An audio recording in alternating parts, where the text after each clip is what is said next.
మంత్రులు ఉన్నాము. సో ఇట్లాంటి గొప్ప గొప్ప నాయకుల గురించి మేము తీసుకోబోతుంటాం. మా ప్రభుత్వం ఎప్పుడు ఉంటుంది. ఖచ్చితంగా ఇది పొట్టి శ్రీరాములు గారే కాకుండా పెద్ద పెద్ద లీడర్స్ ఎవరైతే ఉన్నారో వాళ్ళందరినీ కూడా తీసుకోబోతాం. వాళ్ళ స్ఫూర్తి, వాళ్ళు చేసిన త్యాగం ఏమి అనేది ప్రజలకి తెలియాలి. ఇప్పుడు ఉండే జనరేషన్ పిల్లలకు కూడా తెలియాలి. కాబట్టి ఇట్లాంటివన్నీ మంచి పనులు చేసే ప్రభుత్వం మంది ఎన్డీఏ ప్రభుత్వం. సో మీ ఆశీర్వాదం మాకు ఎప్పుడు ఎల్లప్పుడూ మా పైన ఉండాలని కోరుకుంటూ ఈ అవకాశం ఇచ్చిన పెద్దలకు అందరికీ ప్రత్యేకించి ధన్యవాదాలు తెలుపుతున్నా. Thank you. జై హింద్. ధన్యవాదాలు భరత్ గారు. మీరు మాట్లాడిన విధంగానే కేవలం ఆర్యవైశ్యుల ట్రస్ట్ మాత్రమే కాకుండా తెలుగుని ప్రేమించే వాళ్ళు, తెలుగు ఆత్మగౌరవం కోసం నిలబడే వాళ్ళందరూ కూడా ఇందులో పాల్పంచుకుందాము. మరి తదుపరి ఇవాల్టి ఈ కార్యక్రమంలో మాట్లాడడానికి శ్రీ చంద్రశేఖర్ పెమసాని గారు, honourable member of parliament Guntur, వారిని రిక్వెస్ట్ చేస్తున్నాము. సార్.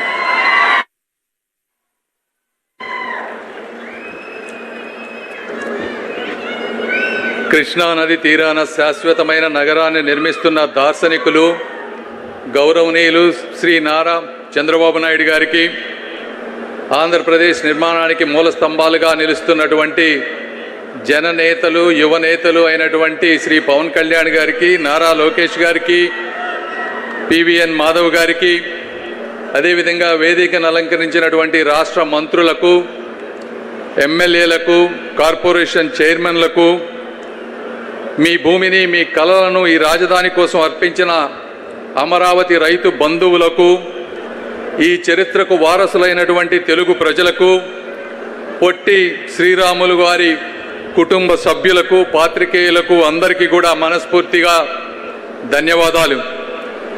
ఈ కార్యక్రమం ఈ విధంగా చేసుకోవడం ఒక స్ఫూర్తిదాయకమైనటువంటి విషయం. ఎందుకంటే మన చరిత్ర ఒక త్యాగం నుంచి పుట్టినటువంటి చరిత్ర ఈ తెలుగు చరిత్ర. అంటే 58 రోజులు రాజకీయ నాయకులు చర్చిస్తుండగా ఒక మనిషి హృదయ స్పందన మాత్రమే తెలుగు ప్రజల గౌరవాన్ని నిలబెట్టినటువంటి పరిస్థితి. అంటే ఆ రోజుల్లో పొట్టి శ్రీరాములు గారు కాంగ్రెస్ వాది, ఆ రోజు బలమైనటువంటి ప్రధానమంత్రి నెహ్రూ గారు. అలాంటి బలమైన ప్రధానమంత్రిని ఆ పార్టీలోనే ఉంటూ వారిని వ్యతిరేకిస్తూ భాషా ప్రయుక్త రాష్ట్రాల కోసం 58 రోజులు చేయటం అనేది చరిత్రలో గొప్ప విషయం. 1952 ఆ హృదయం ఆగిపోయిన తర్వాత మాత్రమే భారత మ్యాప్ యొక్క ముఖ చిత్రం కూడా మారింది అని మనం ఈ విధంగా గుర్తుపెట్టుకోవాలి. పొట్టి శ్రీరాములు గారు ఒక సాధారణ ఇంజనీర్, భార్యను, పసిపాపను, తల్లిని ఒకే కాలంలో కోల్పోయినటువంటి మనిషి. అయితే అలాంటి దుఃఖం వచ్చినప్పుడు ఎక్కువ మంది తీవ్ర నిరాశలోకి వెళ్ళిపోతారు. అయినప్పటికీ ఆయన సబర్మతి ఆశ్రమానికి గాంధీ గారి దగ్గరికి వెళ్ళి, నడిచి వెళ్ళి, అంటే ఒక పోగొట్టుకున్న వ్యక్తిలా కాకుండా ఒక విముక్తి చెందిన వ్యక్తిలా వారి దగ్గరికి వెళ్ళి దేశం కోసం సేవ చేసినటువంటి మహనీయులు పొట్టి శ్రీరాములు గారు.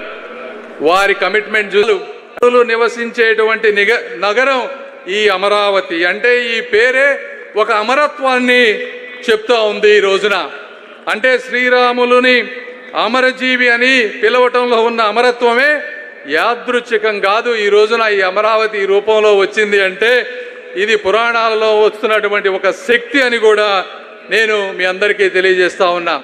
ఆ రోజు శ్రీరాములు గారు ఏ విధంగా అయితే నిరాదరణకు గురి అయ్యారో, అణచబడ్డారో, ఆపబడ్డారో, అదేవిధంగా 2019-24 మధ్య 1631 రోజులు తమ భూమి ఇచ్చిన రైతులను ఆందోళన చేశారు. ఎండలో వానలో రైతులు పగలు ఇబ్బంది పడ్డారు. వారిని చూసి నవ్వారు, వారి మాట వినలేదు, మర్చిపోమన్నారు. అయినా వారు కూడా వెనగడుగు వెయ్యలేదు అని సభాముఖంగా తెలియజేస్తా ఉన్నా. అంటే అన్యాయానికి తలవంచడం అంటే అన్యాయాన్ని ఒప్పుకోవటమే అని భావించారు అమరావతి ప్రాంత రైతులు.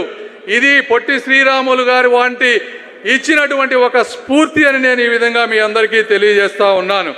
శ్రీరాములు గారు ఆ రోజు రాష్ట్రం కోసం ఏ విధంగా అయితే పోరాటం చేశారో, ఈ రోజు ఈ ప్రాంత రైతులు ఒక రాజధాని నిర్మించడానికి కూడా అదే విధమైనటువంటి పోరాటం చేశారు. అంటే ఒక త్యాగం మీద మరొక త్యాగం నిలబడింది.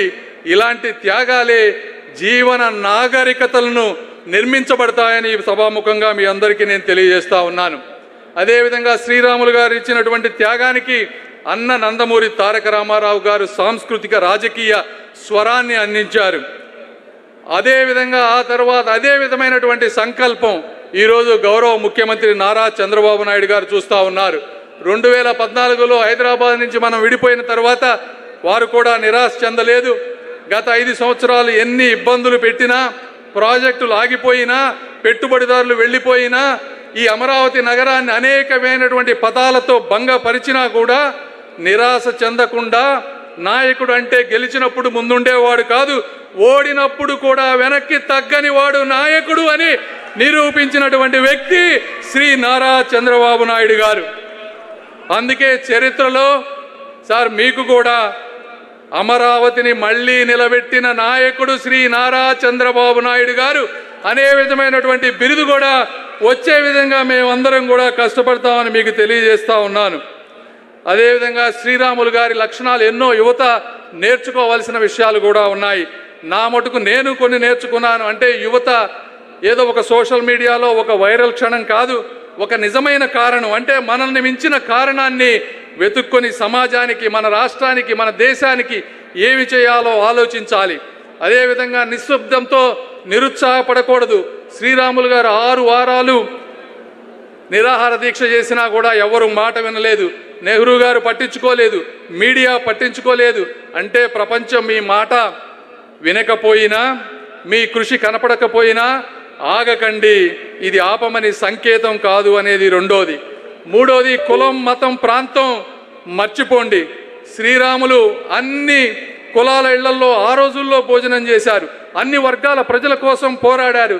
తెలుగు తల్లి బిడ్డలందరూ ఒక్కరు అనే విధంగా ఆ రోజు ప్రవర్తించారు. ఈరోజు కూడా అందరూ ఎవరికి నచ్చిన వాళ్ళు మంచి రాజకీయాన్ని ముందుకు ప్రోత్సాహపరచాలని మనస్ఫూర్తిగా కోరుకుంటా ఉన్నాను. కేవలం విభజించడం అనేది బలహీనమైనటువంటి నాయకుల ఆయుధం, ఐక్యత బలవంతుల ఆయుధం అని ఈ విధంగా నేను తెలియజేస్తా ఉన్నాను. అదేవిధంగా ఆఖరిగా 4వది, నవ్యాంధ్రప్రదేశ్ నిర్మాణంలో ప్రతి ఒక్కరూ కూడా భాగస్వామ్యం కావాలి. నా ఊరికి వెలుతురు కావాలి అంటే ముందు నా ఇంటి దీపం వెలగాలి. ఆ విధంగా మీరందరూ కూడా అందులో భాగస్వామ్యం కావాలని, నాయకత్వం అంటే కేవలం వేదికల మీద నుంచే కాదు, నిరాహార దీక్షలో ఒక నేలపై నుంచి కూడా నాయకత్వం చేయవచ్చు అని చూపించినటువంటి పొట్టి శ్రీరాములు గారిని ఆదర్శంగా తీసుకొని, అదేవిధంగా ఈరోజు ఇంత అద్భుతమైనటువంటి కార్యక్రమం ముఖ్యంగా డుండి రాకేష్ గారికి, వారికి ట్రస్ట్ సభ్యులందరికీ నేను మనస్ఫూర్తిగా ధన్యవాదాలు తెలుపుతా ఉన్నాను. అదేవిధంగా వేదిక పైన ఉన్నటువంటి ఈ కార్యక్రమానికి మొత్తం పర్మిషన్లు ఇచ్చినటువంటి వారిని కానీ, నారా లోకేష్ గారిని గుర్తించినందుకు కానీ, చంద్రబాబు నాయుడుకి అందరికీ కూడా కృతజ్ఞతలు తెలుపుకుంటూ, ఆఖరిగా తెలుగు జాతి త్యాగాలను గుర్తించుకునే జాతి, సర్వస్వం ఇచ్చిన వారిని గౌరవించే జాతి. ఆ రోజు 58 రోజులైనా, ఈరోజు 1631 రోజులైనా సరే ఆపిన, అడ్డంకులు సృష్టించినా తిరిగి లేచి నిర్మించే జాతి ఈ తెలుగు జాతి అని తెలియజేసుకుంటూ, అమరావతి అంటే కేవలం రాజధాని నగరం కాదు, అమరావతి అంటే పొట్టి శ్రీరాములు గారి త్యాగానికి సమాధానం అని తెలియజేసుకుంటూ, నా అవకాశం ఇచ్చిన మీ అందరికీ కూడా మనస్ఫూర్తిగా ధన్యవాదాలు తెలుపుకుంటూ సెలవు తీసుకుంటున్నాను. Thank you Chandrashekar garu for that wonderful speech. And ఇప్పుడు the honourable BJP state president, party president Shri PVN Madhav garu, very dynamic leader, వారిని మాట్లాడవలసిందిగా రిక్వెస్ట్ చేస్తున్నాము. మాధవ్ గారు ప్లీజ్.